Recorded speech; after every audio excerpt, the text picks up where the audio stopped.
Hi there, modeling friends. Back here with my vacation build, and I did some gluing in on the rear lights inserts yesterday, and it went pretty well. Little mishap here, some glue on the side here, but on this side it was actually a bit more. So I need to take care of that. A little bit of sanding needed here. There are some seam lines as well on the rear bumper. I need to take care of those. And then I think we soon gonna be ready for primer on the body. I'm debating a little bit with myself here on the in this conversion kit. There is some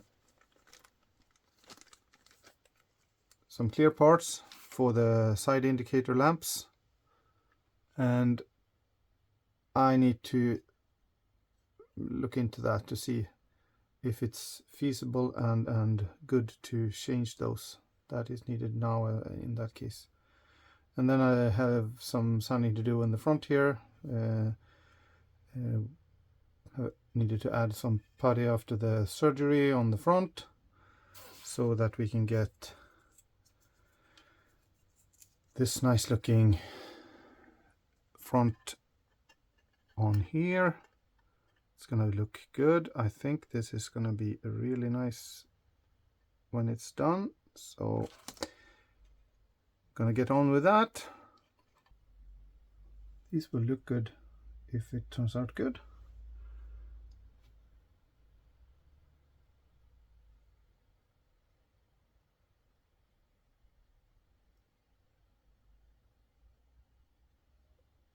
I need to add some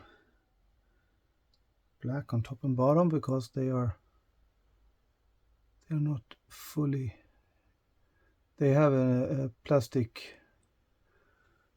top and bottom. I believe it's the same color as the bumpers and the other plastic parts that were sort of a not fully black but a dark gray.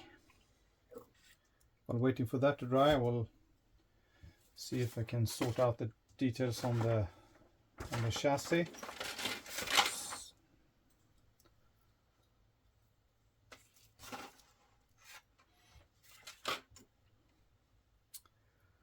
So we have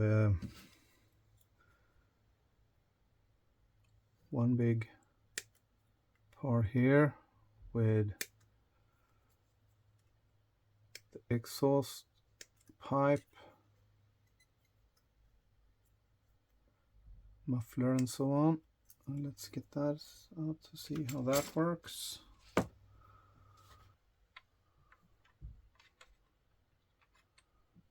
course it fits. Everything in a Tamiya model fits quite well. Guess that is the fuel tank sitting there. It's so nice to see how the model comes together. I think I like all the parts of building. So the Volvo 850 came in the early 90s as a sedan version, and then it evolved into the estate that came probably 94, 93, 94. I guess I could check that up.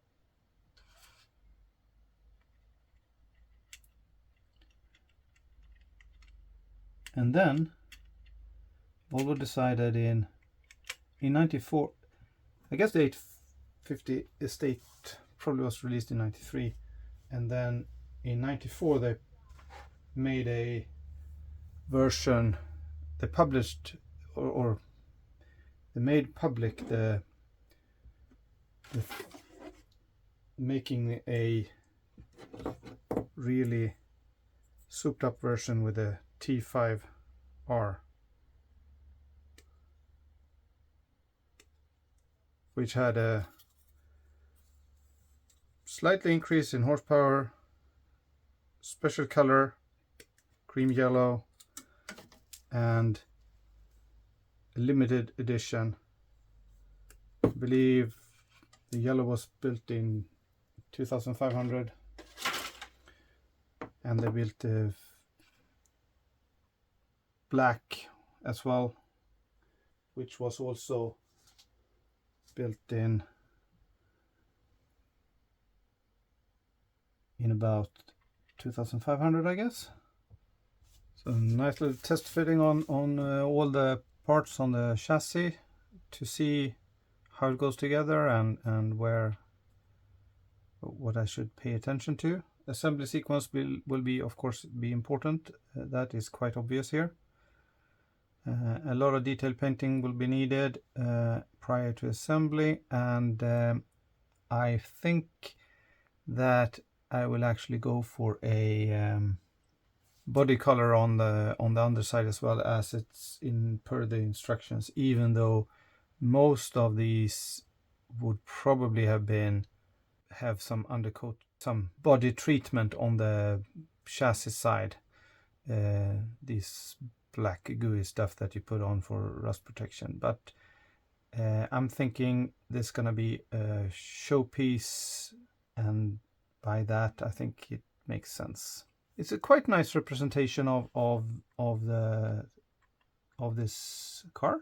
It's showing I think this rear suspension was named Delta Link. It is it has some self-steering in that, very little, but a little.